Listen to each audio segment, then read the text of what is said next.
antsika rehetra mpianakavin'ny finoana eto amin'ny ex Marseille sy ny manodidina amin'izao alahady 7 janoary 2024 izao. Androany ny fotoana no natokantsika ho fotoam-pivavahana fisaorana sy fitondranam-bavaka ny taona 2024 ary koa ao anatin'ny herinandro ny firaisam-pinoana. Ampifaliana no andraisantsika anireto mpanompon'Andriamanitra marobe manoloana antsika ao i Mopera Philippe Fidy Razana, Mopera Jean-Charles Rakotondranaivo, ny katekista François d'Assise Rakoto Arimanana ary koa ny pasteur Jeannot Randrenandrasana izay tarika sy hitondra ny vaovao mahafaly ho antsika anio. Ampifaliana koa ny andraisan'ny FPM ex Marseille antsika marobe toy izao ary ho fandaminana ho an'ny fiarahamonina sy ny manodidina eto amin'ny quartier La Pauline dia miangavy antsika izay mipetraka eo anolohan'ny bâtiment 18 etsy aoriana etsy mba hamindra ny fiarakodia-ntsika fa tsy dia mety amin'ny ireo fiarahamonina ny hipetrahantsika eo. Noho izany mariky ny hafaliana amin'ny FP Mazany dia misy fiarana miala etaeta izay anasana anareo tsirairay avy ao amin'ny salle de fête ao ambany rehefa avy eo. Ary farany tsetsikery indrindra ta ampifaliana koa no andraisantsika ny solotena ny mahasovoam-pirenena malagasy izay tonga miaraka mivavaka antsika anio. Ny tenin'Andriamanitra izay nalaina tao amin'ny Matio 5:7 no nisafidian'ny fiangonana telo mirahavavy amin'izao alahady izao izay manao hoe sambatra izay miaika ao am-po ho mahantra fa azy ny fanjakan'ny lanitra. Amen. Dia zay koa no mitondra antsika amin'ny fideranan'Andriamanitra zany miara misaotra itsika ho any no iarahantsika amin'ireny. Amen.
andraikisika tompo mialohan'ny rosotsika amin'ny vavaka fiterana sy fitsaoana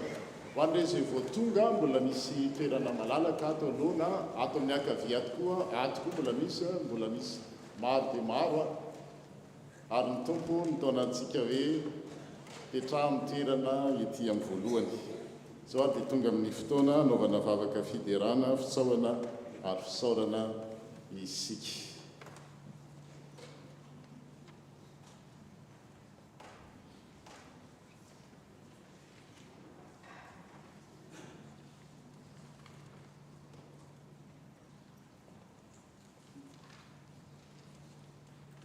Ivavaka isika. Andriamanitra tomponay io, Andriamanitra rain' Jesosy Kristy, Andriamanitra lehibe sy mahatahotra ianao ary mitoetra amin'ny avo sy manerinerina.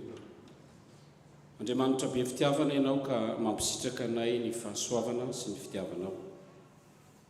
Ary antony mahavelona trapamonjena anay dia ny fahasoavanao izany. Ndreto izahay ry Tompo Andriamanitra io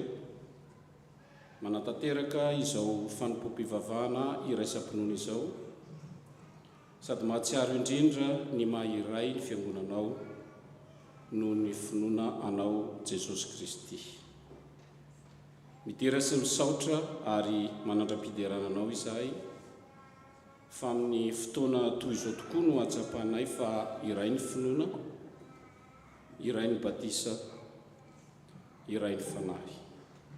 izay nataonao ao anatinay. Amin'ny fotoana tahaka izao ihany koa no anehoanay ny fanavaozanay, ny fanoloran-tenanay hanompo anao. Fanomboanao sy ho fanavaozanao anay anefa dia tsy maintsy miaiky sy manaiky izahay fa mpanota tsy mendrika, mpanota mahantra Andriamanitra. Tsy mendrika nomponomponao izahay Tompo, fa nateo amin'ny toetranay, na ny asanay, na ny fihevitray feno avinavina sy feno fitiavan-tena dia mahatsiaro izahay fa tsy mendrika eo anatrehanao tamin'izay ny ainanay. Taony nanoheranay ny sitraponao, ny nandikanay ny didinao, ny amboanao mandrakariva izahay, ny aina tamin'ny adalana maro samihafa tsy mifanaraka amin'ny sitraponao akory. Mamelanay ry Tompo tsara indrindra vonjeo izahay ry Jesosy Kristy. Ary avozy iorina ao aminao ny finoanay, amoroa ny fo madio izahay Andriamanitra, miasa mahery ianao ry fanahy masino ka dinio ny fonay. Esory ny fo vatonay, esory ny fo lentika rehetra, esory ny fiheveran-tenanay ho zavatra, esory sy ongoty izay rehetra tsy nambolenao taty anatinay. Tao miaro tario izahay mba iombona aminao ka hanana fiainana ao amin'ny Jesosy Kristy sy ho vita fihavanana aminao. Mahatoky ny fitiavanao izahay satria fantatray fa manarina famindram-po sy fiantranana ianao. Sambatra izahay fa miaino anay ianao ary mihevitra anay mandrakariva. Nosaronanao sy nolevoninao ny fahotanay koa amasino amin'ny fanatrehanao ary miombona aminay Andriamanitra amin'ny fotoana rehetra ataonay sy tanterahanay anio. Satria ny fanatrehanao no mahamasina izany. Mba ho tanteraka ny fanomponay anao sy tsy ho verimaina fa ho anitra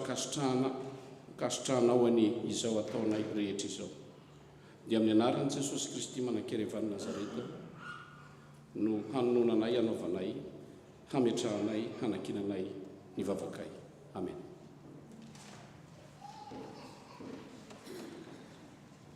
Ataontsika ny hira FFPM 1970 ny faliry Sakaiza. Yeah.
atsika dia iombombavaka ifona eo anatrehan'Andriamanitra noho ny tsy fahatanterantsika.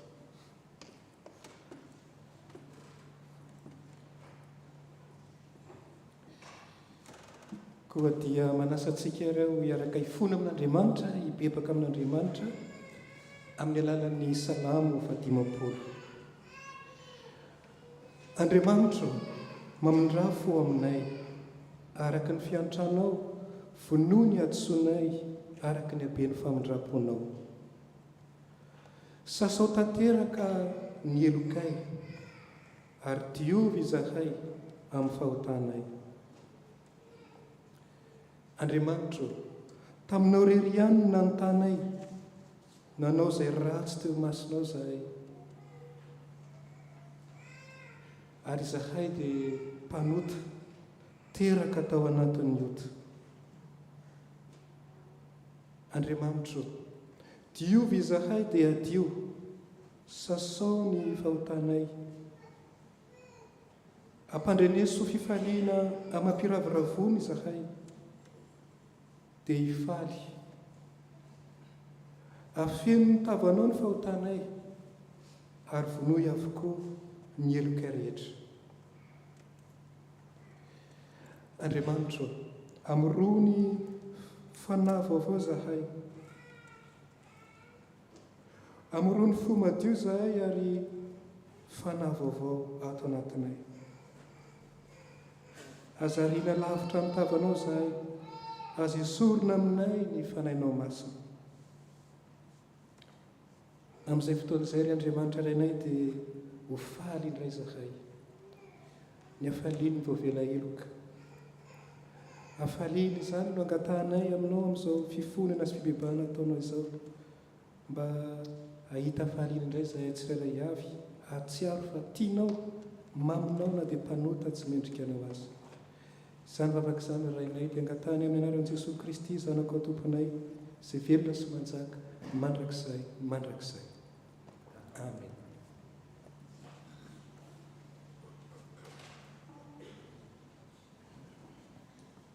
Fotorotoro ranomasom-pivalozana no ety mbaboka aminao tompo, izany no anoizatsika izany fifonana izany. Oh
Viavana raiso fitsanganana ny teny manambara izany famondrapon'Andriamanitra ho antsika mianakavy izany.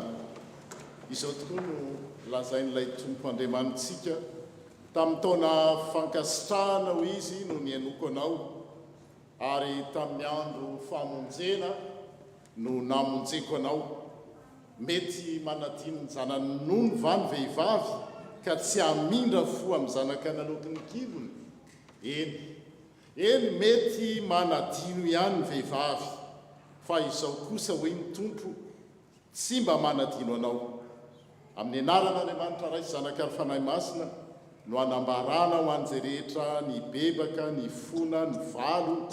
marina teo anatrehan'ny tompo, fa voavela ny heriny ary voasarona ny fahotany rehetra. Amen. Ataontsika eo mpitsanganana ihany ny hira Asina 2:10.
Soratra masina isika,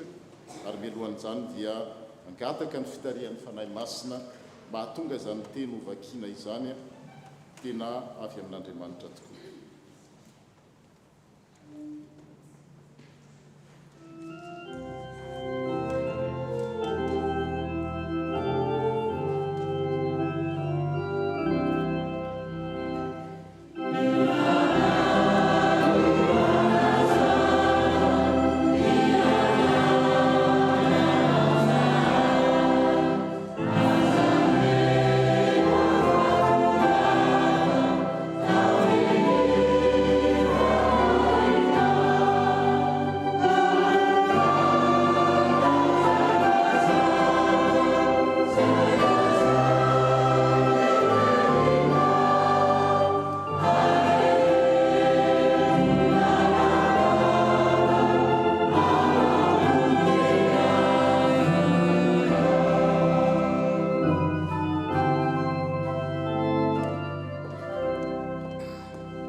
Ny vaky-teny orenantsika voalohany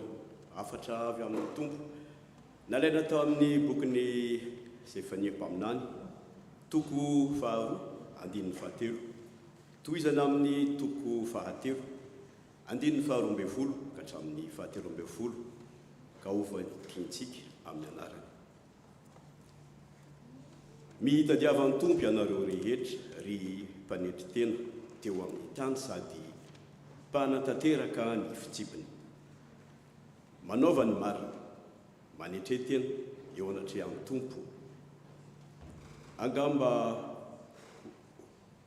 ho voatsimbana ihany ianareo amin'ny andro fahatezerana. Nefa hisy olona, ory sy malahelo, ataoko sisa tavela ao aminao, dia olona hitady fialofana amiko tompo. Ny sisa velona amin'ny vahoaka Israely dia tsy hanao eloka na ilazalainga intsony, ary tsy hanao teny mamitaka intsony, fa ihinana sy andro fehizay izy ka tsy hisy ampatahotra azy. Izay no teny tompo.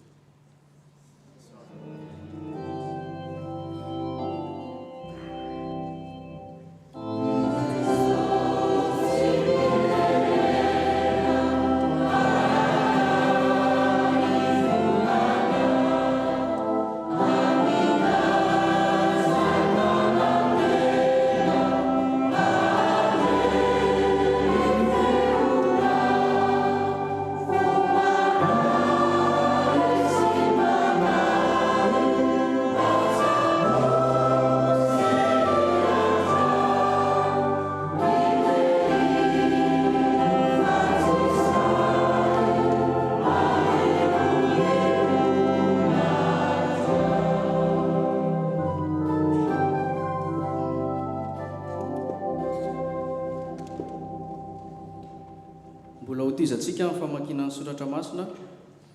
izany dia hitantsika amin'ny Korintianina voalohany. Korintianina voalohany, toko voalohany, andininy fahaenina amby roapolo ka hatramin'ny faharaiky amby telopolo. Amin'ny anaran'i Jesosy. Mba mijery tena ange ianareo izay voahantson'Andriamanitra ry havako. Araka ny maha olombelona dia tsy misy firy ianareo no olon-kendry, tsy misy firy ianareo no mahery, tsy misy firy no avo razana. Kanefa izay noheverin'izao tontolo izao ho adala no voafidin'Andriamanitra hampahamenatra ny endry. Izay noheverin'izao tontolo izao ho osa no voafidin'Andriamanitra hampahamenatra ny matanjaka. Ary izay noheverin'izao tontolo izao ho ambany sy fanaratsy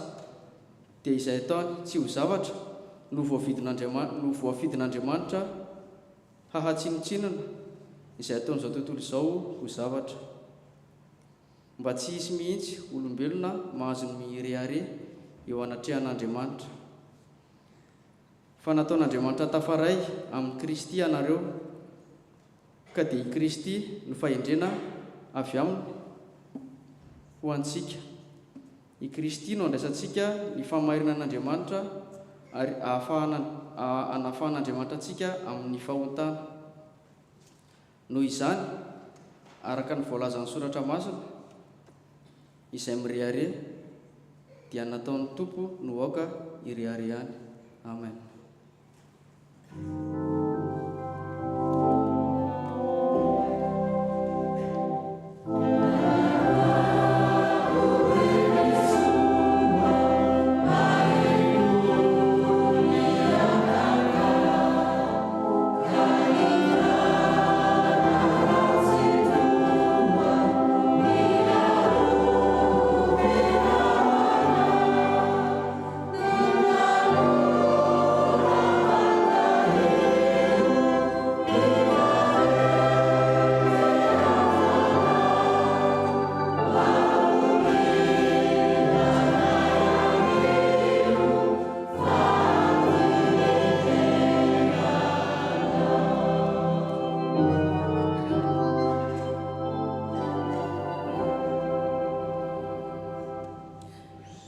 Dia ho faranatsika ny vakteny izay hita amin'ny filazantsara Matthieu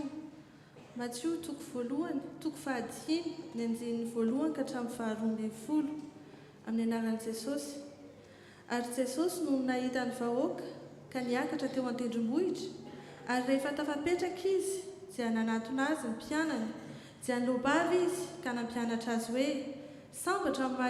malahelo am-panahy fa aza ny fanjakan'ny lanitra, sambatra ny ory fa izy no mififaliana,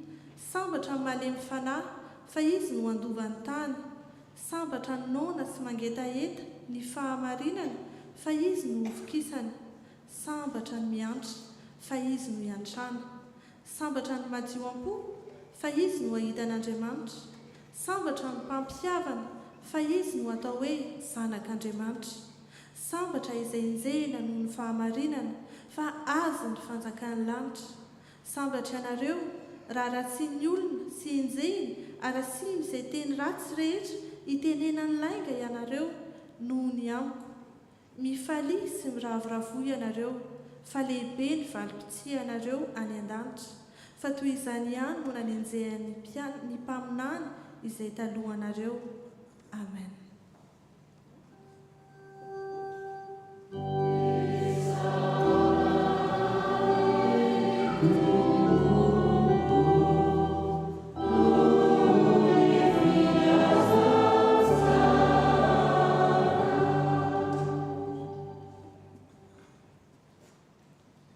Ry fanahy masino avia no irantsika eo am-pitsanganana milohan'ny hitorin'ny ray aman-dreny Mopera Jean Charles Rakotondranaivo. Eo am-pitsanganana no hanaovantsika izany.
Dia izay fanahy masina izay koa ary no angatahantsika anilo sy tantanantsika mandritra izao fampizarana ny tenin'Andriamanitra izao, ka dia manasa antsika ary hipetraka mba hifampizara izany. Mahafinaritra ny hirana ataontsika teo hoe fanaham-panazava, satria tena angatahantsika sandrandransika tokoa izay fanaham-panazava teo izay hoe ry fanaham-panazava miandrandranao zahay, aza ela fa tongava atao ny fanahinay mba ho fantatra hoe mazava izay lazain'ny teninao, ary ento lalandava ao am-po miafinao. Ka dia izay koa no tiantsika andrehetra antsika hanazava ny fontsika, ny fanahintsika amin'izao fampizarana ny ten'Andriamanitra izao. Ny loha hevitra moa araka ny fantatsika ny raisintsika manokana amin'ny tenin'Andriamanitra androany, ary raisin'ny fiangonana dia hoe sambatra izay miaika eo am-po ho mahantra fa aza ny fanjakan'ny lanitra. Version ny DM io anankiray voalaza io, sambatra izay miaika eo am-po ho mahantra fa aza ny fanjakan'ny lanitra. Ny version katolika dia miteny hoe sambatra ny mahantram-panahy fa aza ny fanjakan'Andriamanitra. Ary ny version ny luteriana izay mivakina tamintsika teo dia hoe sambatra izay miaika eo am-po, hoe sambatra ny malahelo am-panahy fa aza ny fanjakan'Andriamanitra. Malahelo am-panahy, mahantra-panahy, manaiky eo am-po fa ho mahantra. Resaka fahantrana zany, no resaka ny ten'andriamanitra androany fahantrana sambatra ny manitra sambatra amin'ny teny frantsay hoe heureux le pauvre en esprit car le royaume des cieux est à eux. Dia izay no lohahevitra raisintsika androany amin'izao hoe alahady hivavahantsika miaraka izao akalazantsika ny tombo vaovao sao tsika vao tafahoana miarana antsika rehetra hatratramin'ny taona vaovao ary akalazantsika ihany koa mazava ho azy ny herinandro ny vavaka ho an'ny firaisan'ny mpinoana firaisan'ny kristianina fanaontsika isan-taona. Lohahevitra izay manahirana ihany izy io satria sambatra ny manitra sambatra ny manitra manahirana ary raha ohatra tsika maimaika na mandray atendrony dia korotatsaina ihany ohatra hoe ataonao hoana ny tena amin'ny olona mijaly sinoana hoe sambatra ianao ozy le olona ngamba hoe maneso azy tsika mandatsy azy tsika ataontsika hoana ny teny amin'ny olona izay mangatsika tsy manako tafiana amin'izao ririnina izao tsy manana trano fa matory eny amin'ny sisin-dalana hoe sambatra ianao dia mandatsa amin'ny olona tsika. Ho an'ireo mpanohitra amin'ny fivavahana kristiana moa dia miteny mihitsy hoe le fivavahana kristiana ane dia natao anabadona ny olona dia amin'izao tsika miteny izao be lehibe ny amin'ny tambazotra sosialy miteny hoe sy mipaiboly io soratra masina io dia fanabadona ny olona io ny fivavahana kristiana io dia fanabadona ny olona io ary betsaka miteny hoe entin'ny vazaha metsifetsena antsika io entin'ny vazaha nybakana antsika io mody lazainy hoe sambatra ny mahanitra nefa ny arenantsika alaina ataoko fa maheno an'izany tsika be dehibe amin'izao tsika miteny izao mandeha zany resaka izany itsika mody hoe ataony miandrina ataony vazaha miandry ny arenany an-danitra fa ny arenantsika eto Madagasikara rofona ka ity fivavahana kristianina ity mihitsy no fanabadona sy hitantsika fa be dehibe ny resaka mandeha ary ny ambadika izay dia mety hoe sambatra ny mahanitra sambatra ny malahelo sambatra mitomany sambatra nareo raha enjehana sambatra nareo raha pahoriana mifanisy miravo fa lehibe ny valisoanareo any an-danitra. Ry kristianina havana ho jerefantsika androany tena dikan'io satria manahirana etsakilany koa dia mikorotantsana ihany koa tsika satria misy version anankiray koa misoratra masina hoe loza ho anareo ry mpanan-karena loza ho anareo ry mpanan-karena amin'ny vaovao mafaly ny evanjely masin-daluka dia miteny an'izany loza ho anareo ry mpanan-karena fa manana ny fahafaponareo nareo. Ry masin-da Jakoba moa fantatsika ny amin'ny taratasy nosoratany toko 5 andininy voalokatra amin'ny 7 dia miteny masin-da Jakoba anareo mpanan-karena kosa indray izao mitomanisy migogogo fa indro ny lozanareo fa efa midona ny arenanareo efa oloa ny fitafianareo efa lany ny kalalao ny volamena sy ny volafotsinareo arafesina izany koa ny version anankiray ao amin'ny soratra masina loza ho anareo ry mpanan-karena loza ho anareo ry mpanan-karena ary any amin'ny evanjely moa dia hitantsika tsara Jesosy miteny hoe moramora kokoa ny hidiran'ny rameva mivody fanjaitra noho ny hidiran'ny mpanan-karena amin'ny fanjakany lanitra ary indray andro tadidiko ary tsy afaka tatsaiko mihitsy nisy rangam-panan-karena anankiray nanantona tany Madagasikara mpanan-karena izy manao adidy ao am-piangonana izy amin'ny fony tokoa fa nikorotatsaina izy ary nanantona indray andro hoe mopera fa dia inona loatra loza fa manino izay dia njehana foana amin'ny soratra masina voenjika zahay mpanan-karena fa maninona no mahery be foana mahery be loatra ny ten'Andriamanitra aminay mamely anay indreo koa ilay arena zany arena voalaza ny soratra masina enjehy ny soratra masina inona ilay fahantrana indraindray ny soratra masina fahantrana masina ary inona ilay arena enjehy ny soratra masina ataoko fandroany ny fotoana lehibe amalitsika an'izay fanontaniana izay satria mampikorotatsaina sy manahirana antsika. Inona marina ity fahantrana indraindray Jesosy ao amin'ny evanjely ity ary inona marina ity arena izay kian'ny mafy ity ka dia ovalitsika izay androany. Ry kristianina havana ny fahantrana iresaka fanitranotsika sy fananakarena. Ny fanitrana dia na tiatsika na sy tiatsika dia misy amin'ny endrika materialy, aranofo, materialy hitamaso. Ny arena dia tsy hoe ratsy akory. Aloha zava tsara ny resaka ny arena araka ny hevitry ny soratra masina dia tsy hoe ratsy, fa ny arena aza dia tsodrano avy amin'Andriamanitra, tsodrano. I Abrahama ohatra, i Abrahama dia voafidin'Andriamanitra, voatsodranon'Andriamanitra dia voalaza ao amin'ny bokin'ny Jenesy 13:12 hoe i Abrahama dia nanan-karembe, tsy nisy ohatran'ny Abrahama, nanan-karembe, na biby fiompy io, na volamena io, na volafotsy io. Ny arena ao amin'ny Baiboly dia tsodrano. Aka ohatra faharotsika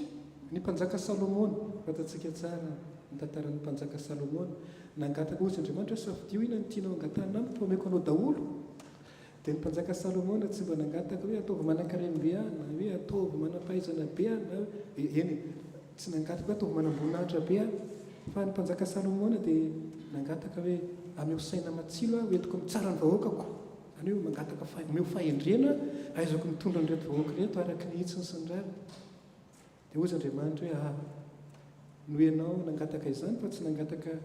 zavatra hafa toy ny hoe arena, dia omeko anao hatramin'ny tsy nangatanao azy, dia omeko arena sy voninahitra lehibe anao. Ary tsy hisy mpanjaka eto ambonin'ny tany mitovy aminao amin'ny voninahitra sy ny arena. Ety ny lazana amintsika hoe tsodrano avy amin'Andriamanitra ilay arena, fa tsy hoe zavatra ratsy akory. Ohatra fahatelo, i Job, fantatsika ny tantaran'i Job. Voalaza ao amin'ny bokin'ny Job 5, ao amin'ny bokin'ny Job ao amin'ny toko voalohany hoe tsy nisy nanan-karena ankoatran'i Job tamin'ny olona tany Atsinanana, tany Orion, amin'izany fotoana izany. Tsy nisy na iray azy nanan-karena tahaka ny Job. Job ilay lehilahy marina, ilay lehilahy voatsodran'Andriamanitra. Ary rehefa nandalo fitsapana teo amin'ny fiainan'i Job dia ripaka ny fananany, fa rehefa avy eo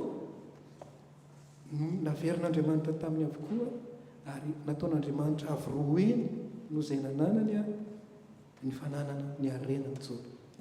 Ety ny ilazana amintsika mba tsy hivery hevitra tsika na hikorontatsaintsika fa ny arena dia tsara.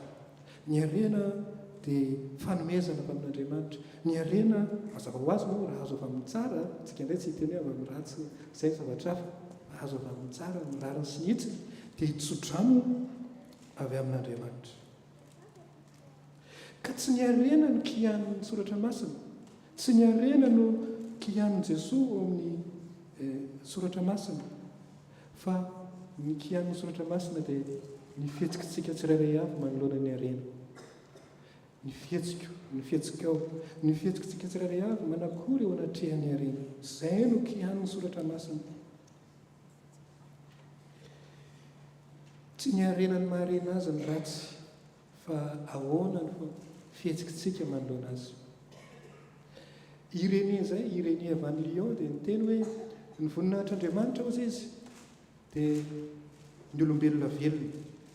Ny voninahitr'Andriamanitra tsy sanatria ny olona mahantra fa diranovana, tsy izany ny voninahitr'Andriamanitra. Fa ny voninahitr'Andriamanitra ozy Irénée avy any Lyon dia ny olombelona velona, izany hoe manana ny maizy azy, manana ny ampy eo amin'ny fiainana, afaka misakafo araka ny tokony ho izy, afaka mitafy ara-dalàna, afaka mitsabo tena araka ny tokony ho izy. Izany ny voninahitr'Andriamanitra. Araoko mitsapantsika izany ny voninahitr'Andriamanitra. Fa ny fahantrana fadiranovana tsy izany akory ny voninahitr'Andriamanitra. Malahelo Andriamanitra mahita an'izany, mijaly Andriamanitra mieritreritra sy mahita antsika miaina an'izany. Fa ny voninahiny dia isika velona, manana ny ampy, miaina ara-dalàna. Ka ny arena moa izany teo dia tsy izay ny ratsy, fa ahoana kosa ary ny fandraisantsika ny arena. Eo no misy olana. Ozy Jesosy hoe izay misy ny arenareo dia izay koa no misy ny fonareo, dia eo ny olana. Raha ny arena zany ny tompontsika, raha ny arena zany ny tompon'ny fontsika, dia eo ilay olana. Fa ny arena no maharena azy dia tsara amposihantsika hiezaka, mila vola, ilaina ny vola, tsy mahavita ninina ny antsika raha tsisy vola. ilainy zany ary milany zany tsika raha zany tsy afaka manao zavatra fa kosa ny vola ny arena dia fitaovana zay no izy fitaovana fa tsy andriamanitra kely ivavahana akory amin'ny teny frantsay hoe moyen fa tsy fin raha ohatra ny arena zany ataontsika fin io no tanjony io no andriamanitra io no tompony fotsika dia zay le voasoratra amin'ny ten'andriamanitra hoe loza ho anareo ry mpanan-karena loza ho anareo ry mpanan-karena fa ny arena dia fitaovana apetraka andriamanitra ao an-tanantsika tsirairay avy fa tsy hoe andriamanitra kely ho ivavahantsika akory ary jesosy dia miteny an'izay izay misy ny arenareo dia zay misy ny fonareo aiza ny fonao iza ny bateurana ny fonao ary ny asambarana valy voalaza tamin'ny vaovao mafaly teo sambatra ny madio fo fahitan'andriamanitra raha ny fontsika zany a andriamanitra ny mameno azy fa tsy zavatra hafa dia zay tsika ny sambatra mahita an'andriamanitra fa raha sanatria fanohitra amin'izany ny arena ny vola ny mameno ny fontsika dia eo ny lasa hoe tsy misy afaka manompo tompo roa zay jesosy tsy misy afaka manompo tompo roa fa na kalay ny anankiray dia tia ny anankiray fa tsy misy hoe samy tiany daholo dia zay ny voalazany hoe tsy afaka itian'andriamanitra sy ny vola ianareo tsy afaka itian'andriamanitra sy ny vola ianareo tsy misy afaka manompo tompo roa ry kristiana havana i jesosy dia miantso antsika hoe asa raha tadidinareo ny teny tamin'ilay tovolahy-mpanan-karena ao amin'ny evanjeliny masin-damarika ao amin'ny toko 7 hoe le tovolahy-mpanan-karena hoe inona no ataoko mba zaoko ny fiainana mandrakizay dia hoy jesosy taminy hoe tandremo ny didy aza mijangajanga aza mamono olona ty avy ny ray aman-drenonao efa nataoko daholo zany hatramin'ny fahakeloko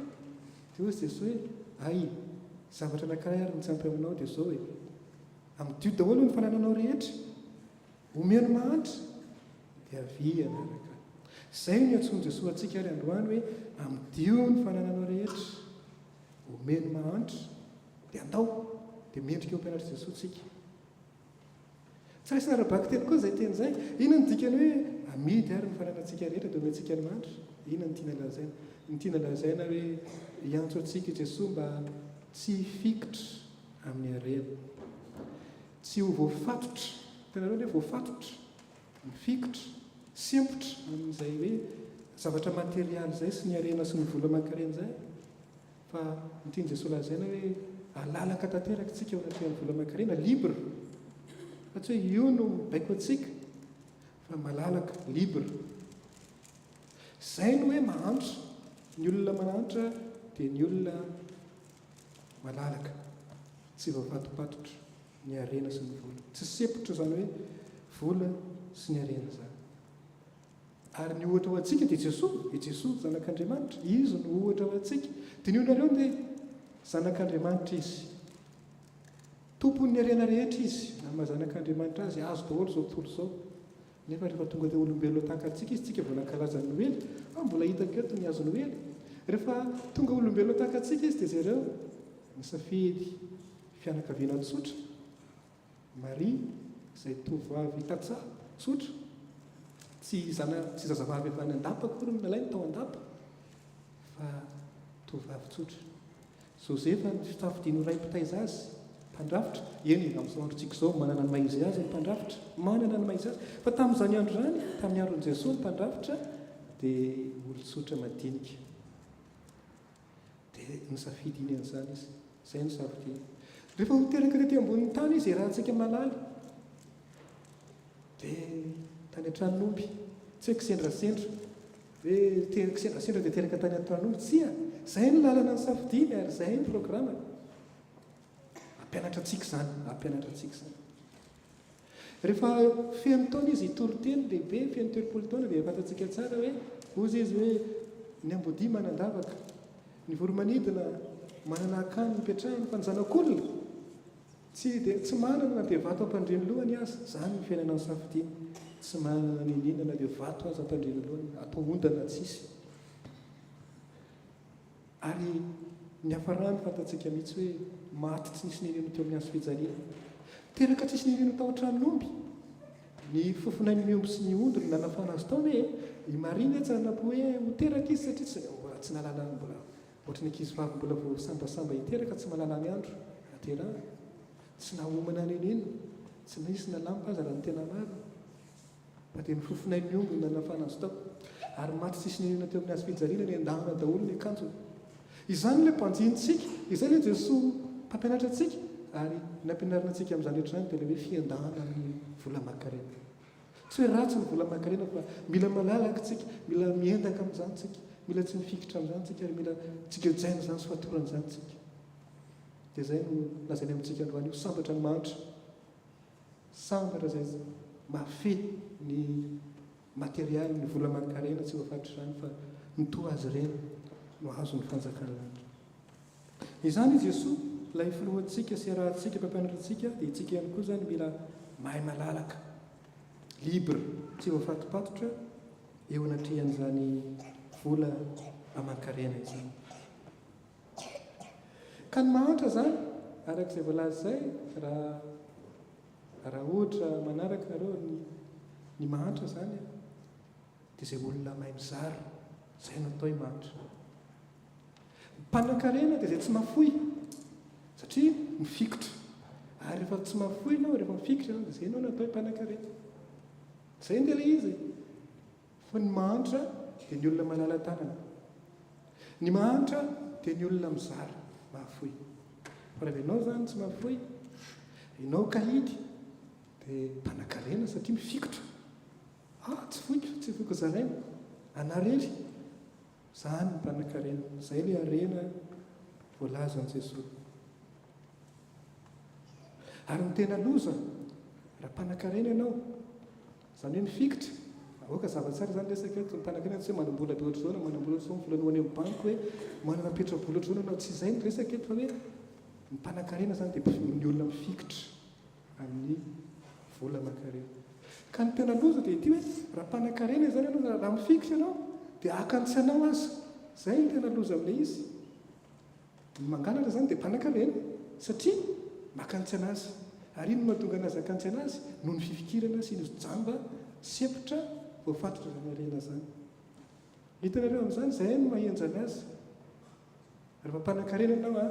dia makantsianao azy izay no mahatonga ny ten'Andriamanitra loza ho anareo ry mpanan-karena loza ho anareo ny vola fotsy sy ny volamenareo dia ho arafesina ny akanjonareo dia ho lanin'ny kalalao ny arenanareo dia ho loha ny olona mahantra no mizara jerevonareo ao amin'ny evanjely ao misy an'le hoe mijery Jesoa hoe ahoana ny fanaovan'ny olona rakitra tao an-tempoly tonga ny mpanambola tonga ny narotsaka nisy vehivavy anankiray mahantra manano tena tondra frantsa-kely anankiray manarotsaka dia hoy Jesoa iza ny narotsaka be indrindra tsy arakaraka ny petra-bola rotsaka ao amin'ny rakitra no mampanankarena sy manitra anao fa ny fahafoizanao ilay vehivavy izay nandrotsaka frantsa-kely anankiray dia izay nandrotsaka be indrindra satria ny azy ny an'iretsy olo rehetra ny ambom-bava ny natolo ny narotsany manam-bola betsaka izy dia manana ambom-bava dia izay fa ny azy dia ny fiainana izay mba tokony mba hivelomany mba hividianany zavatra varikely androany ho arotsany dia izay no narotsany hitanareo amin'izany ny mahantra dia ny mafoy ny mahantra no mizara ny mpanan-karena tsy mizara zany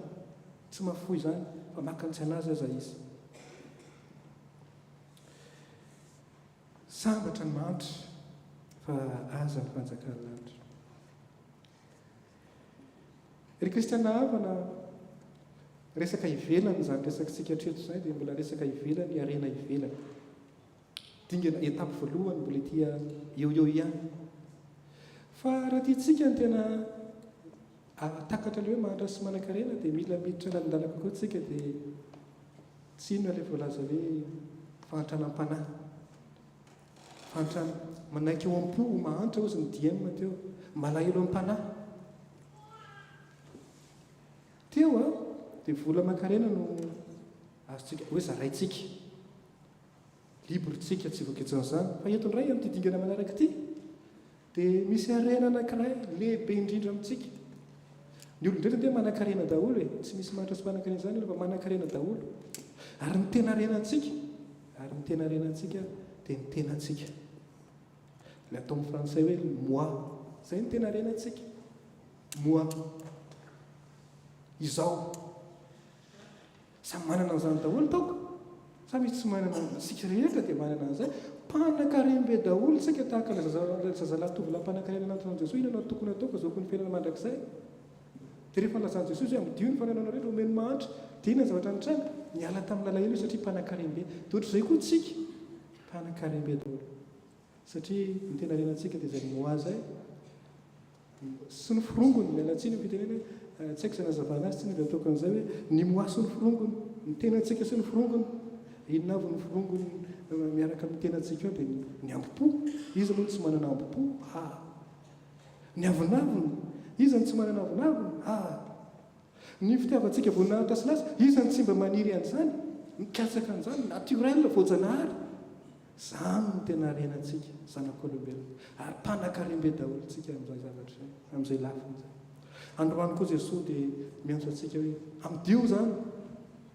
omeny mahantra zany dia avianao hanaraka aho miendrika eo mpianatra mila miala antsika mivarotra manao tsinotsinona miendaka amin'ity ambopo avinavina fitiavantsika voninahitra sy lazy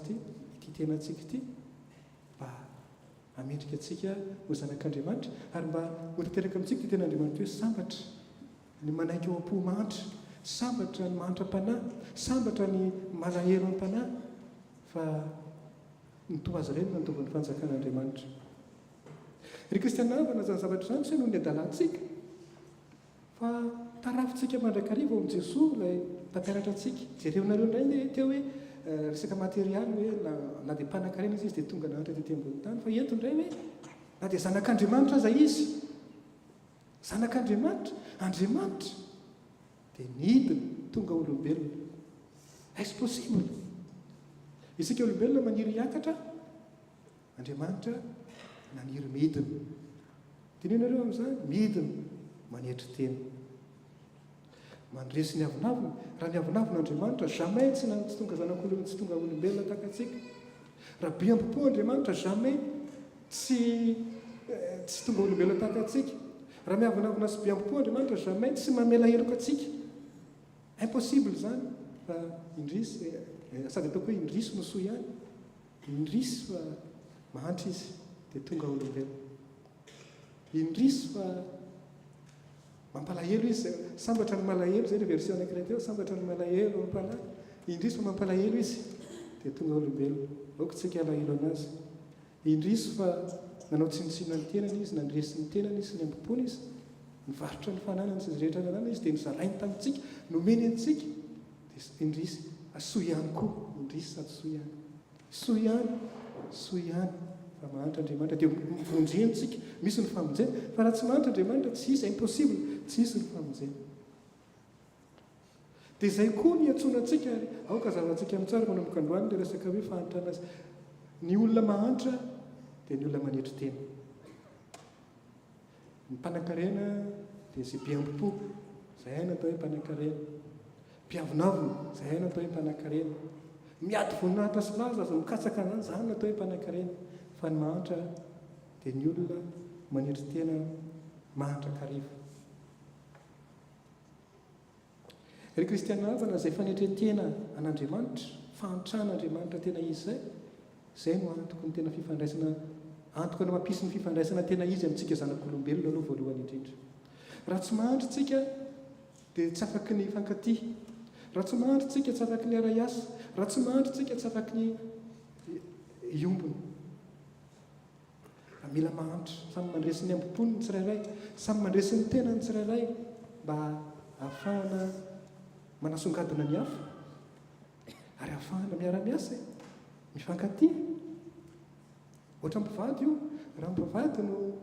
samy be ambopo sy samy manambony tena ny tsirairay dia tsy isy tokantrano andeha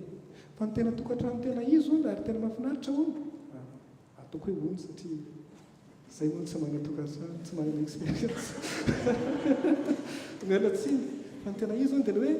le raha matoa tena migagan'le rangahy isan'andronandro hoe tsy misy ohatranao ary ohatr'izay koa vice versa réciproque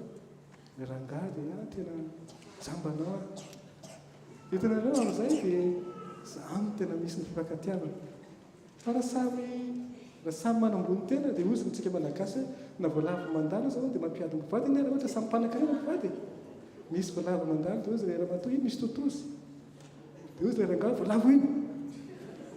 tsy manaiky le raha-matoa satria mpanan-karena ka totozy iny rangahy tsy misaina sisisa dia tsy manaiky koa le rangahy vehivavy velana sisa mitoraka sotro be sy miany dia hitana raha mila mahantra zany entre parenthèse zay sy mba tsy isy mba hampirindra ny fiainatokantrano sy tena izy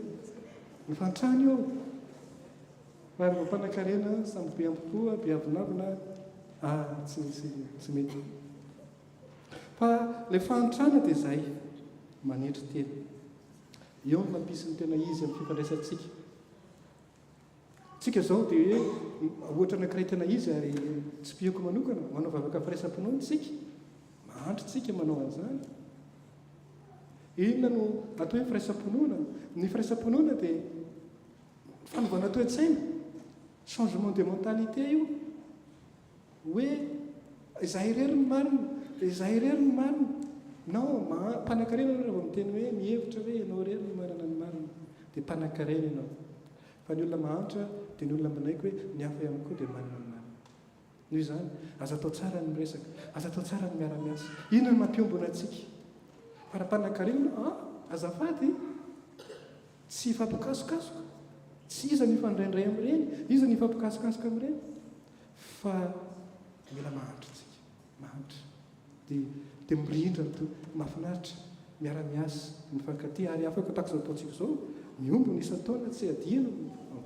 miara-mivavaka ny fahantrana sambatra ny mahantra sambatra ny olona mahantra irery ihany ny tena andova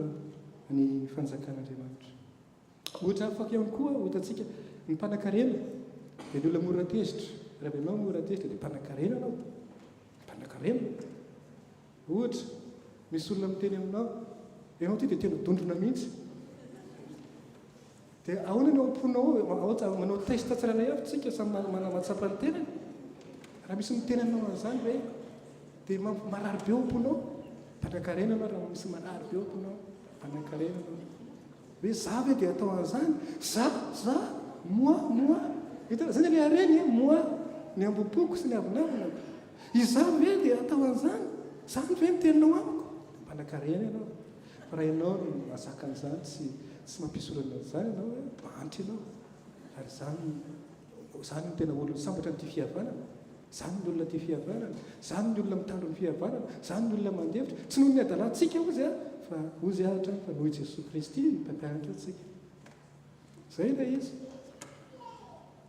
anjarantsika manao testa hoe mitena antsika tsirairay avy hoe sa hoe mahantra sa mpanan-karena raha ohatra eny amaolombelona indraindray dia mba marary ihany misy olona miteny mahery aminao na miteny manendrikendrika anao na miteny zavatra ratsy anao dia marary ihany fa le degréany zany no mila raha mbola marary be anao dia mpanan-karem-be fa raha mba eo ihany marina zany raha ohatra tena marary be anao dia mpanan-karem-be fa raha eo ihany dia mahantra anao sava tsy lavitra ny fanjakan'Andriamanitra ianao tsy lavitra ny fanjakan'Andriamanitra ianao fa raha marary be tsy mahita toro mihitsy anao mialina an'iny ary tena ao anatinao mpanan-karem-be anao zany dia anjarantsika ny manao testa ny tenantsika zany ary hoe aiza ny dingana tokony ataontsika izay fahantrano zay koa no mahatonga antsika ohatra hoe hitanareo raha responsable ianao anakinana andraikitra ianao fodinin'ny olona ianao natendrena ianao andraikitra dia ny mahantra dia mandray an'izany andraikitra ataony zany ho fanompona io fa tsy voninahitra tsy laza mpanan-karena dia mandray an'izany voninahitra sy laza non ho antsika kristianina ampianatra Jesosy ny andraikitra ny andidy aman'andraikitra dia fanompona manasa ny tongotry ny hafa ianao tahaka nataon'i Jesosy nanasa ny tongotry ny mpianatra rehefa andeha hanasa ny tongotry ny mpianatra Jesosy dia ozy ny mpianatra adry ozy ry Pierre ianao indray ve nanasa ny tongotro sanatria dia ozy Jesosy tsy fantatrao izay ataoko zao fa ho fantatrao rehefa kelikely eo dia rehefa avy eo rehefa avy nanasa ny tongotry ny mpianatra Jesosy dia hoe moa fantatrareo ve izay nataoko taminareo iza tompo tompo sy mpampianatra anareo azy za nanasany tombotrareo ekeny jesosy izy dia tompo izy dia mpampianatra dia ozy izy nareo saminareo koa dia mila mifanasa tongotra hitanareo ny andraikitra atsika raha tianareo ny ena mahafantrana dia fanasana tongotra fanompony fa tsy voninahitra tsisy voninahitra zany tsisy laza zany ndray andro tany amin'ny toerana ny asako tany Madagasikara matetika dia mametram-pialahana ny président mpiangonana ny komity mpiangonana dia fa hoana fa misy inona loatra fa manino ka etsika andrian'ny olona zay lazay ny olona fa mangalatra ny vola mpiangonana zay dia kivy dia ametram-pialahana dia ozy miam'zazy hoe fa ino moa zany dadiavinao ve zany dia hoe manahoana président bonjour président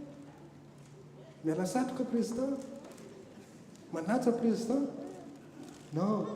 mitadiavintsika amin'ny matompona andraikitra dia anompo anasa tongotra mijaly ary noteneniko tamin'izareo mama hoe otraham-bato azy to ianao volona andray ady dia andray andraikitra dia volona ny otraham-bato ary zay no zain'Jesosy androany hoe sambatra izay enjehana no ny amiko fa dia hitanareo zay no azahoana fanjakana ahoana navitantsika an'izany mila mahantra ara-panankarentsika dia ametram-pialahana araka volazako teo ny ohatra nlazaiko teo iabandona satria zavy hoe arovantsika ny tenatsika lehibe ho atsika ny tenatsika sy ny voninahitrytsika dia tsy arak'izay nandrasan'ny hitatsika nefa amin'ny asatsika dia ametram-pialahana satria mpanankarena ary amarana koa azy ry kristiana havana izay fahantrany zay koa no mampirindra antoko ny fifandraisantsika amin'Andriamanitra azy tsy amintsika olombelona sy amintsika ihany fa amin'Andriamanitra mihitsy azy amin'Andriamanitra mihitsy azy ny olona mahantra dia ny olona mahita ny asan'Andriamanitra eo amin'ny fiainana isan'andro isan'ora isa-minitra isa-tsekondra fa ny olona mpanankarena tsy mahatsapa an'izany ny mpanankarena dia ny herin'ny tenany ihany ny fatany sy ny hitany zay ny mpanankarena ny herin'ny tenanao ihany ny hitanao sy ny hitokinao dia zay no mpanankarena fa ny mahantra dia mahatsapa hoe Andriamanitra mifototra ndray andro nisy tanora afaka baka rahabainy afaka baka dia mba niteniny tamin'izay dia izy za kosa aloha ratsakako atao dia mba tsy hitako tsony nanao koro niary tory niasa mafy nandany vola ny ray aman-dreniko sy ny sisa sy ny sisa ny voalaza ny toa daholo ny ezaka rehetra nataony sy ny ray aman-dreniny fa ny tena fototra nefa dia adininy hoe Andriamanitra adininy hoe raha sy teo Andriamanitra nanome tombonandro azy nga nisy baka azo ny teo raha sy teo Andriamanitra nanome fahasalamana azy nga izy tonga tamin'izany 99,99% ry kristiana havana eo amin'ny fiainantsika dia avy amin'Andriamanitra 0,001% mba avy amintsika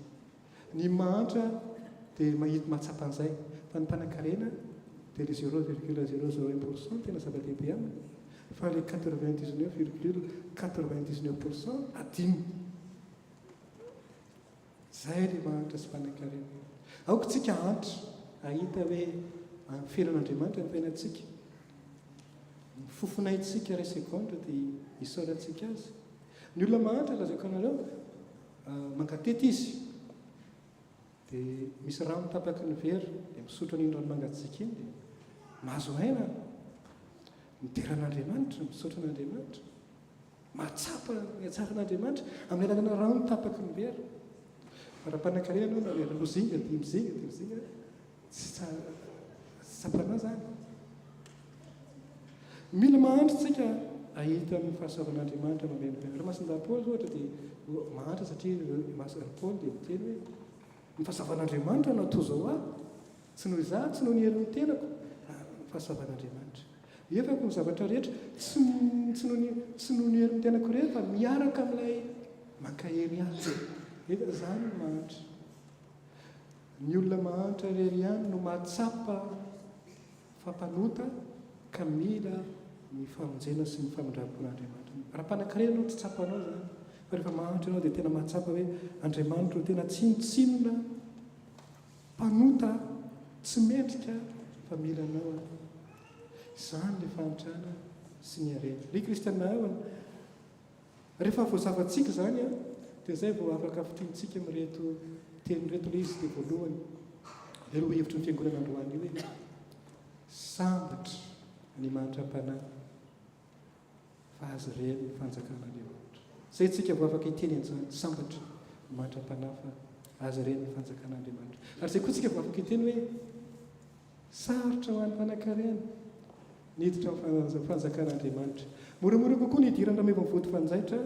no ny idiran'ny mpanan-karena amin'ny fanjakan'Andriamanitra. Ka ingany antsika mba samy antra daholo manompoko izao hiezaka ianan'izany fantrana masina izany mba homendrika an'Andriamanitra. Ho tanteraka amintsika anie izany amin'ny anaran'izy Ray, Zanaka sy Fanahy Masina. Amen. Miala tsiny sy manana fotoana lavalava satria mila mandreraka loatra izy izay dia mba tsy maintsy mba nazarana taminareo fa dia misaotra mifaharetanareo mifona.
iaraka hitsangantsika anambara ny finoana iraisana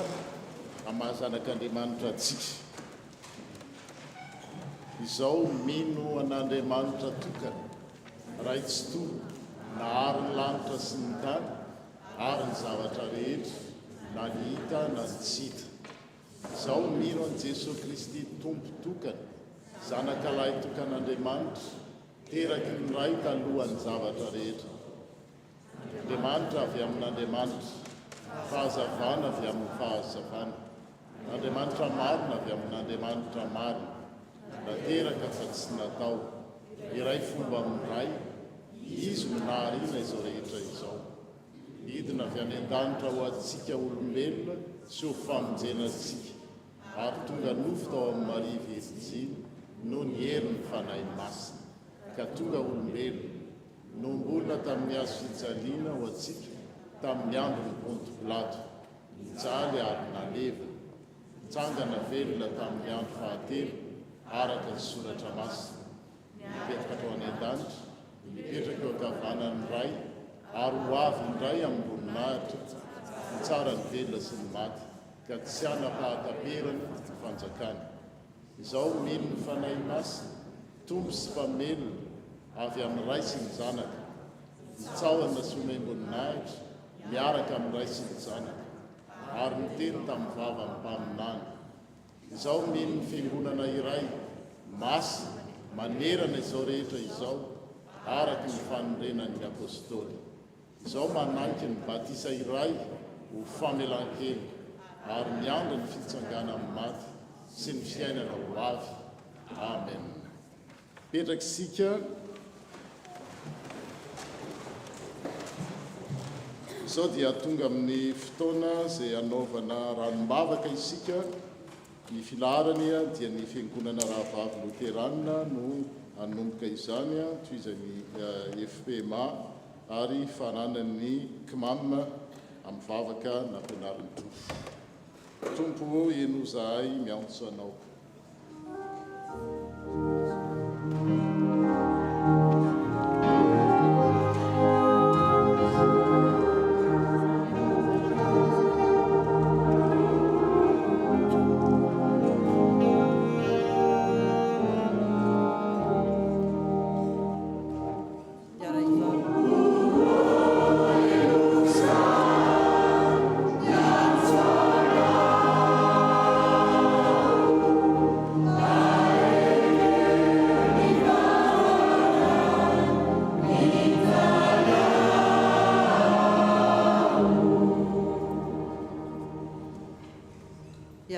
Sika tompoko ry Andriamanitra ray zanaka ary fanahy masino, faly misaotra sy midera mankalaza ary manome voninahitra ny anaranao indray izahay amin'izao tolakandro izao. Misaotra anao izahay ry Tompo Andriamanitra io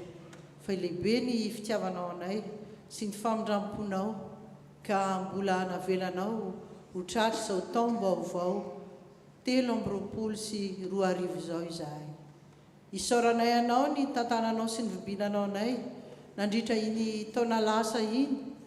tamin'ny zavatra maro samihafa teo niseho teo amin'ny fiainanay,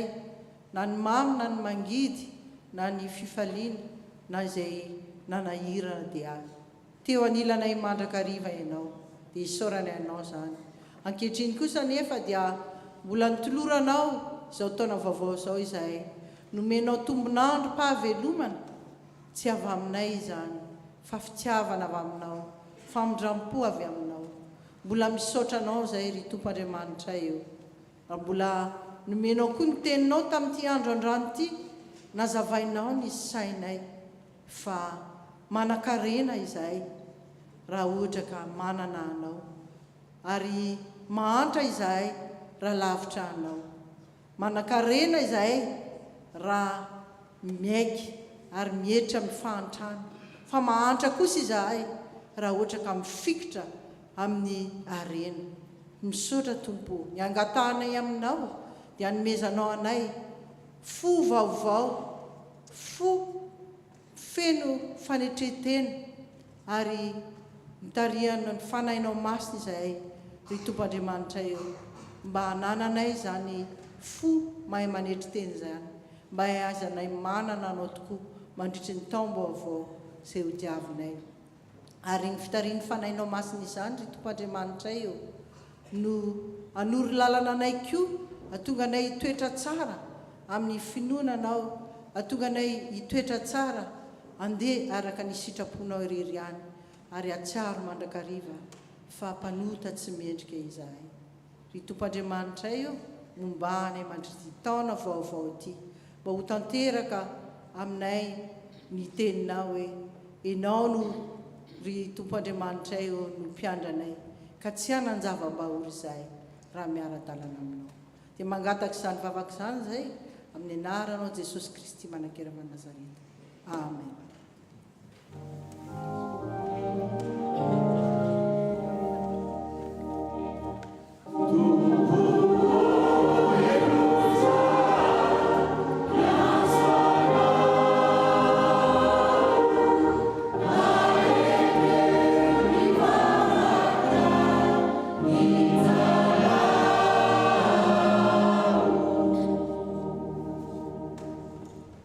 Mbola iara ivavaka isika.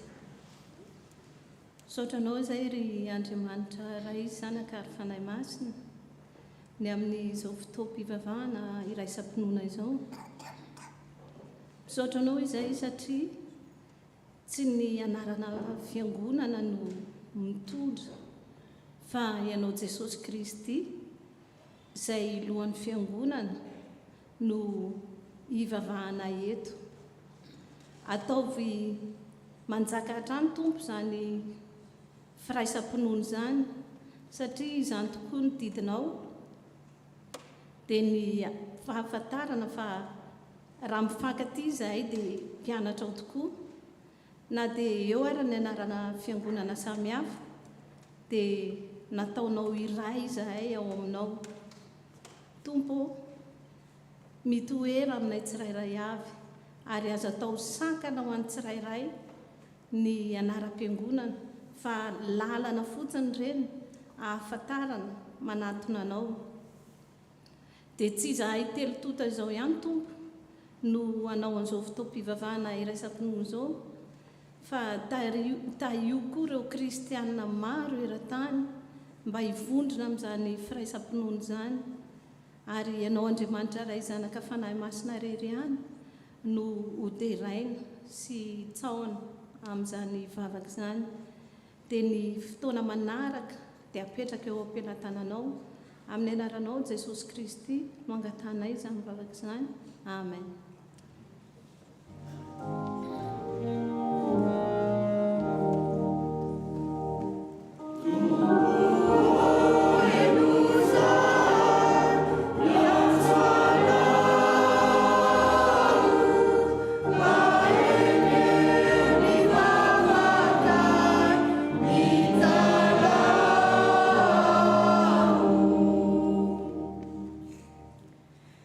Andriamanitra rainay tsara indrindra mbola mandraka ankehitriny ny tsy fandriampahalemana maneran-tany amin'ny lafiny rehetra. Misy ny ady any amin'ny firenena hafa, ao koa ny ady amin'ny samy hafa foko. Eny fa na dia eny anivon'ny fianakaviana aza dia misy ny fifandrafesana sy mba amin'ny fialonana, fitiavan-tena, fitiavam-bola, ny fitiavana fahefana sy voninahitra ny fiarahamonina misy anay. Koa mangataka amin'ny famindram-ponao izahay ry Tompo, sokafo ny fo amam-panahinay, alalan'ny rariny sy ny hintsiny, ay hitsinjo ny madinika sy ny marofy, anana fo mandefitra sy miantra, ay manetry tena, ay andray anao izahay ho Tompo sy mpamonjy anay, mba hanananay fiainana milamina feno ny fiadaranao ry Tompo, anatin'ny fifankatiavana sy fifanampiana. Andrao ny fanahinao masina izahay ry Tompo, hitari-dalana anay. Amin'ny anaran'i Jesosy Kristy zanakao no anandratanay izany vavaka izany. Amen.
amen.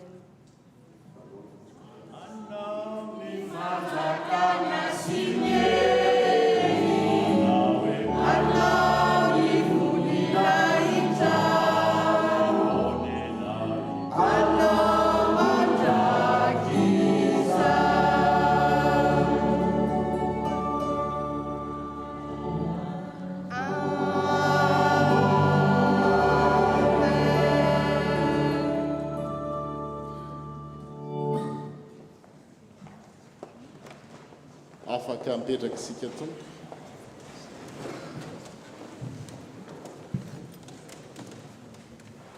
Tonga amin'ny fotoana zay ilazana zay vaovao eo amin'ny fiangonana sy eo amin'ny fiarahamonina misy antsika ka toy izao ny filaharany ny fiangonana loterana malagasy no hanomboka izany ary ny communauté catholique malagasy ex Marseille, ny FPMA ex Marseille ary avy eo amin'ny maso vonim-pirenena malagasy eto Marseille.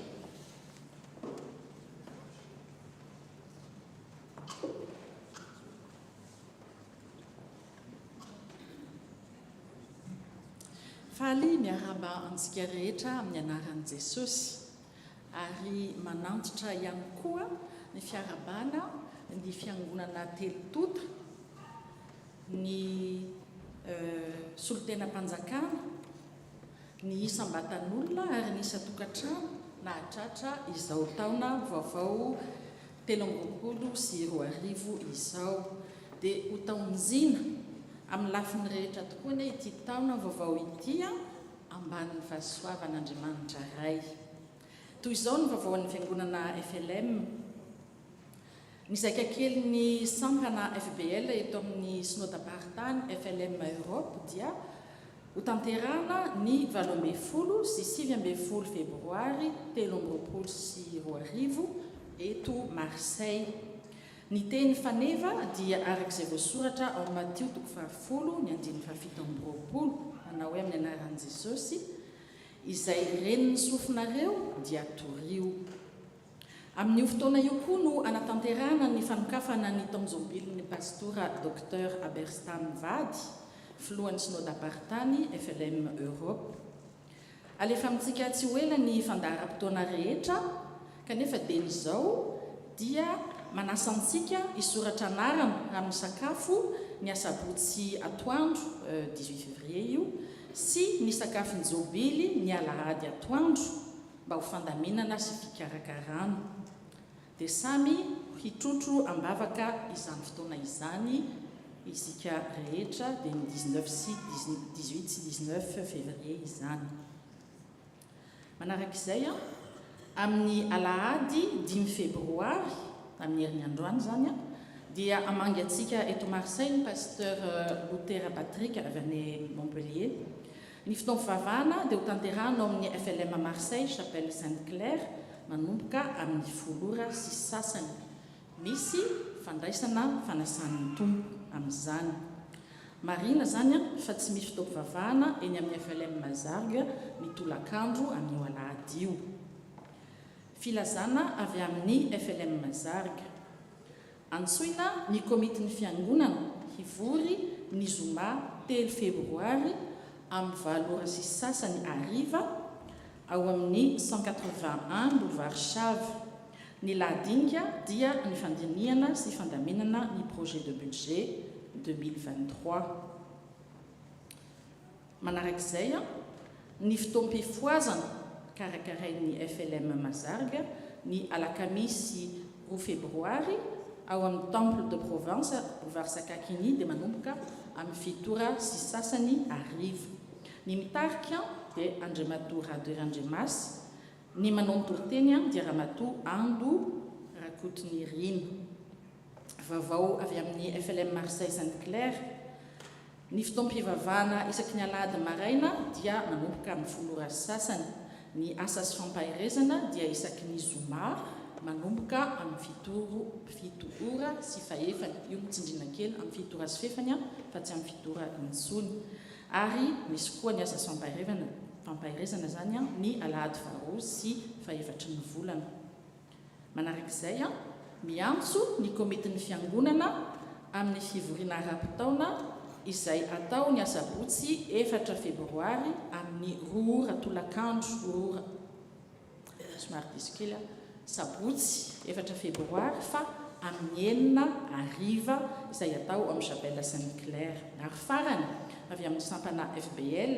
antsoina ny mpikambana rehetra hanatrika ny fivoriana voalamina ho amin'ny sabotsy 4 febroary ihany koa fa manomboka amin'ny 4 ora tolakandro. Dia ho voninahitra Andriamanitra irerianany ny asa ataontsika. Misaotra tompoko. Miarabantsika rehetra indray amin'izao alahady izao ary miarabantsika tsirairay nahatratra ity taona vaovao ity. Toy izao ny vaovao antsika ao amin'ny communauté catholique malagasy ex-Marseille. Ho tanterahana amin'ny 11-12 février izao any amin'ny Puy-en-Velay ny conseil national. Ny 4 mars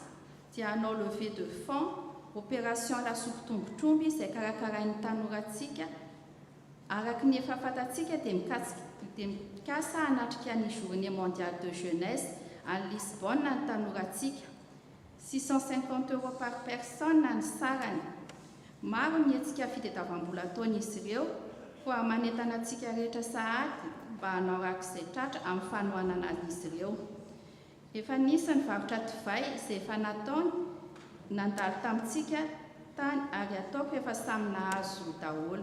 Ny manaraka indray izao dia ny opération lasopy tombotromby. Alao hery ary alao vatsy fa izay manolotra kafaliana no sitrak'Andriamanitra. Isy fizarana valopy isika amin'ny 12 février mba ahafahantsika manatotosa ny adidintsika amin'ny communauté antsika. Isy recollection ihany koa isika amin'ny volana marsa, mbola lazaina amintsika amin'ny SMS sy ny mail ny fandaminana. Misaotra antsika rehetra tompoko.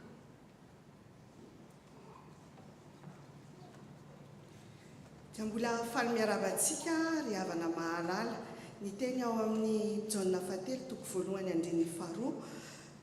mivaky toy izao: ry malala mangata mba ambinina sy ho salama amin'ny zavatra rehetra ny ianao, tahaka izay hanambinana ny fanahinao ihany. Izany teny izany no entin'ny FPMA ex-Marseille arabaina nahatratry ny taona 2024. Ny fitaombavakantsika dia mitohy hatrany araky ny diarintsika ohatra ny isan-kalahady dia manomboka amin'ny 10 ora sasany.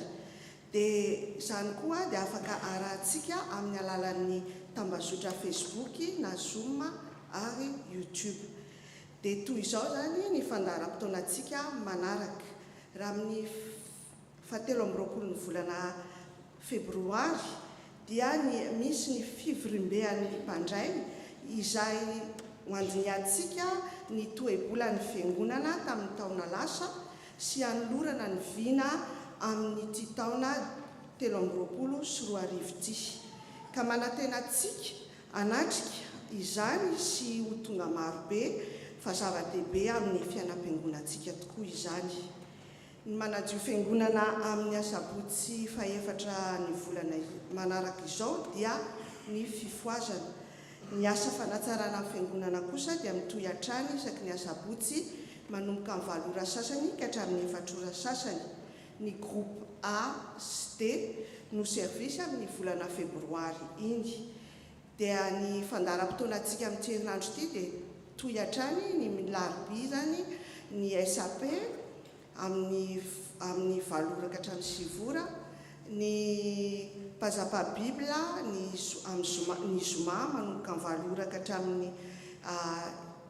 7 ora ka hatramin'ny 7 ora alina, ny asa fampaherezana ny fifoazana ny asabotsy maraina manomboka amin'ny 7 ora maraina ka hatramin'ny 10 ora, dia ny sekolelady sy ny katekomena amin'ny alahady izao miditra amin'ny 9. Ny fandaharam-potoanan'ny korala koa dia mitohy hatrany isaky ny fianaran-kira isaky ny alahady maraina aloha sy après ny culte. Dia toy izay ny vaovao afaka nentina antsika dia mirary herinandro sofeno fahasoavana eo amban'ny fitantanan'ny tompo ho azy irery any amin'ny voninahitra.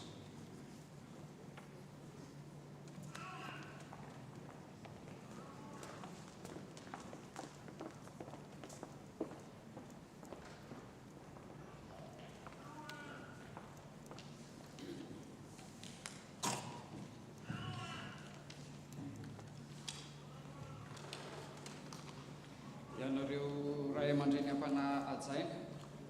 riava malala ao amin'ny tompo kilasy tovovavy zokom-pifaliana sy maro-panajana ny arahaba fa izany no ataon'ny olona rehefa tafahoana ambonin'izany dia mbola anatin'ny taona vaovao isika koa fifaliana ao anay miarabantsika rehetra mandia am-pifaliana ny taona 2024 arabaina no tain'Andriamanitra fa samy velinaina miratava mifanatrika balika fo mifankahita isika koa arabaina tovonandrary no atolotra antsika rehetra tsy ilaozan'ny sambatra sy ny mananjara ary tsy diso fitahina avy amin'ilay bahary ny taramasoandro avy any antsinana no manambara ny andro maraina fa ny mahavoromaro antsika tahaka izao no manambara fa mandandanja ity fiaonany ity fiombonana ho fisaorana sy fitondrana ambavaka ny taona 2024 koa manao ny azafady indray mbava mba fangandahandalana iteny sy fanomezam-boninahitra anareo manatrika etony mialatsiny ihany koa fa loasao no fandrin'ny moka mitelom-bohitra fandrin'ny zavina ary ny miteny kosa fandrin'ny tsiny mialatsiny sao misy ny tsy fahalavarina amin'izay ambarako etony zaho raha teo tsy nikinga amin'ny fitenenana ka manao ny azafondro manoloana anareo ny fisaoran'Andriamanitra no ambony indrindra fa izy no anton'izao fotoana izao ary ho aza ny voninahitra fa izy rery no mendrika izany ny fahasoavany kosa no irotsaka amintsika rehetra izay ankasitrahana fisaorana no atolotra inareo na ahafahantsika aneo nandroany no ny fanasana anay fifaliana lehibe ho anay avy amin'ny consulat général Madagasikara eto Marseille izany satria tena voninahitra antsibika tsy avarina mpatram-bary koa ararotina ny fiainana toy izao mba hifampirariana soa ho antsika rehetra izany dia ataonay amin'ny anaran'ny fitondram-panjakana malagasy ary amin'ny anaran'ny mpiara-miasa rehetra ao amin'ny consulat général Madagasikara eto Marseille samy atotosa sy ahatateraka antsakany sy andavany ny anjara manandrify napetraka amin'ny tsirairay tsy mora ny asa miandry na eo anivon'ny fiangonana ary indrindraindrindra amin'ny maha-olom-pirenenantsika fa rehefa miaraka amin'ilay bahary isika dia mahavita tsara ny adidy sy ny andraikitra izay iantsoroana ho eniky ny fahasoavana ane isika ka anao tahaka ny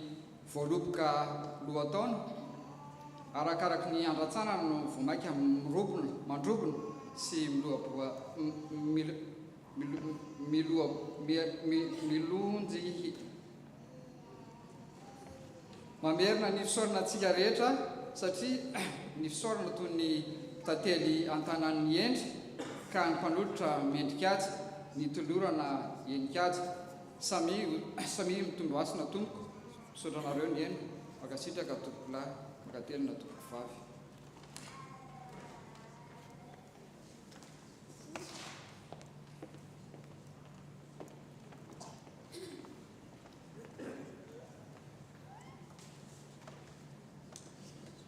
avy amin'ny fiangonana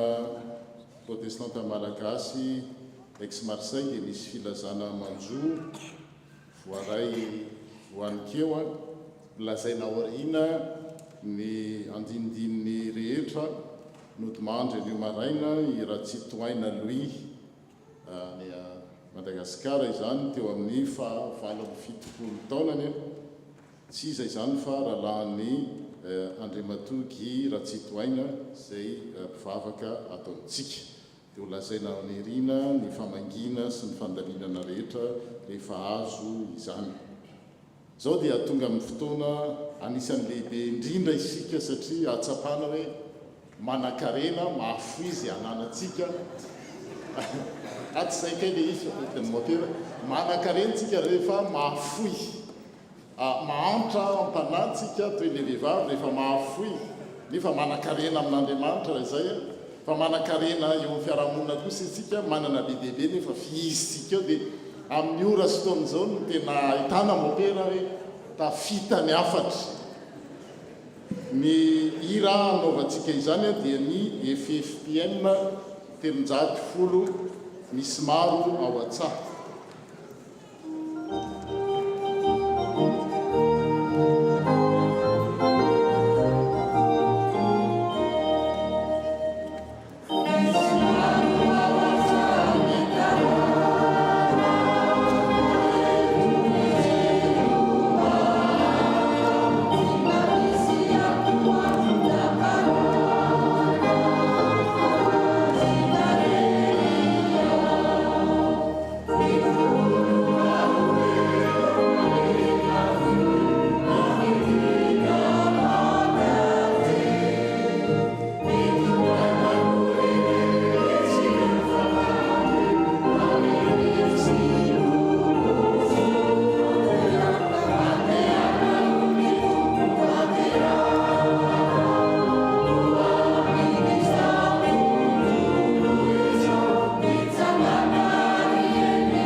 Iaraka hitsangantsika nohitra an'ilay rahasaona.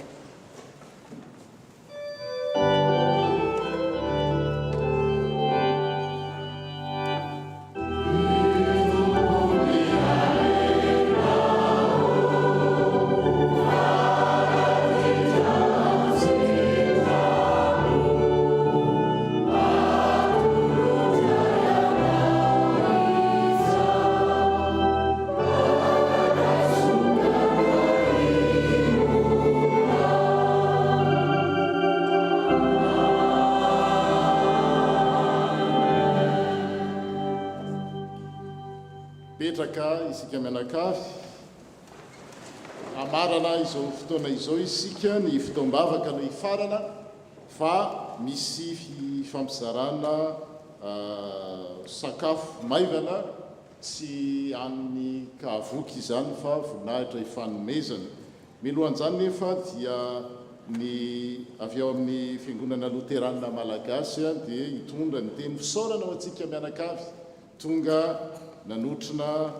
izao fotoana izao ary nitera sy nankalaza an'Andriamanitra ary ao aorianan'izay dia hiroso amin'ny tsodrano isika.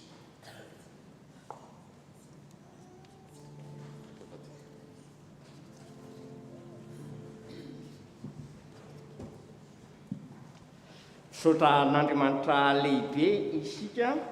fa nomeny tombonandro anankiray ahafahantsika miara-mivavaka ato amin'ny tranony. Misaotra ny mpamolavola rehetra isika tamin'ny fanomanana izao fotoana izao ary misaotra indrindra ny fiangonana FPMA eto exa Marseille izay nampiatrano atsika rehetra trano tompo ity hoy ny fitenenana avy any amintsika any Madagasikara ary tsy ny salasala isika niditra sy ny vavaka tato tompoko. Misaotra ny mpitondra fanjakana eto amin'ity vohitra misy atsika ity, Andriamanitra ane hitahy sy fomba anareo tompoko ary indrindra isika mpitondra fiangonana rehetra ary isika mpiara-mivavaka fiombonan'ny olo-masina eto amin'ity vohitra ity, ary mbola velom-pisaorana ihany koa amin'ny maha-olombelona amin'ny sakafo izay omen'ny tompotrano antsika ary hofaranantsika amin'ny tenin'ny soratra masina ao amin'ny Salamo 7:1 ka hatramin'ny 4. Misaotra ny tompo rifanay ary izay rehetra ato anatiko misaora ny anarany masina. Misaotra ny tompo rifanay ary aza misy adoninao ny fitahiny rehetra izay mamela ny elokao rehetra, izay manasitrana ny aretinao rehetra, izay manavitra ny ainao tsy hidina any andavaka, izay manarina famindrapo sy fiatrana anao amin'ny sodrano rehefa avy eo tompoko dia manao amenina isika isaky ny andininy. Misy andininy anankitelo ao, dia ny andininy voalohany vao mitsahatra dia manao amenina isika, dia toy izany ny andininy roa manaraka dia roso amin'ny sodrano isika tompoko.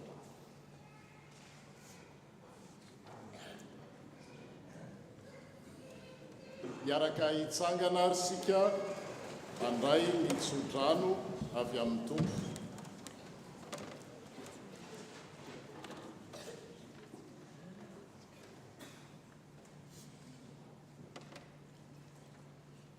Hitsodrano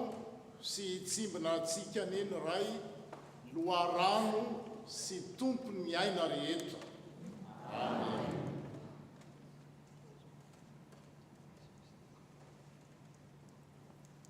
Hitsodrano antsika ny zanaka ilay maty ho antsika nefa velona indray,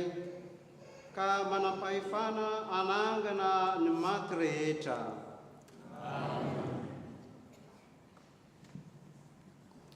Ary hitsodrano antsika ny fanahy masina, mpanafaka alahelo sy mpankahery ny trapahorena. Amen.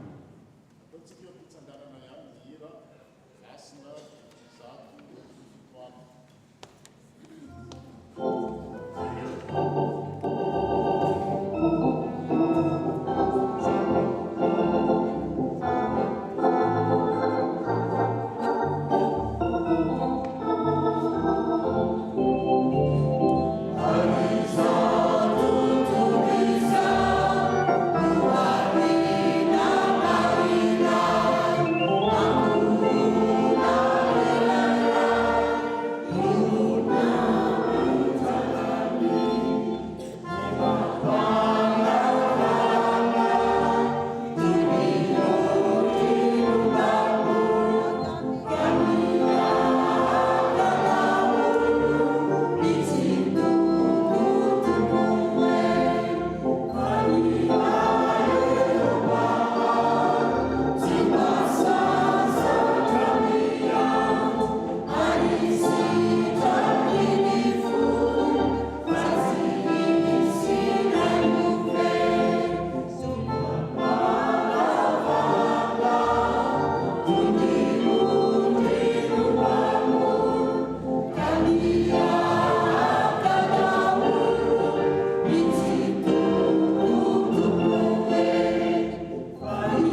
midinao ambany angama raha tsy diso ny fandaminana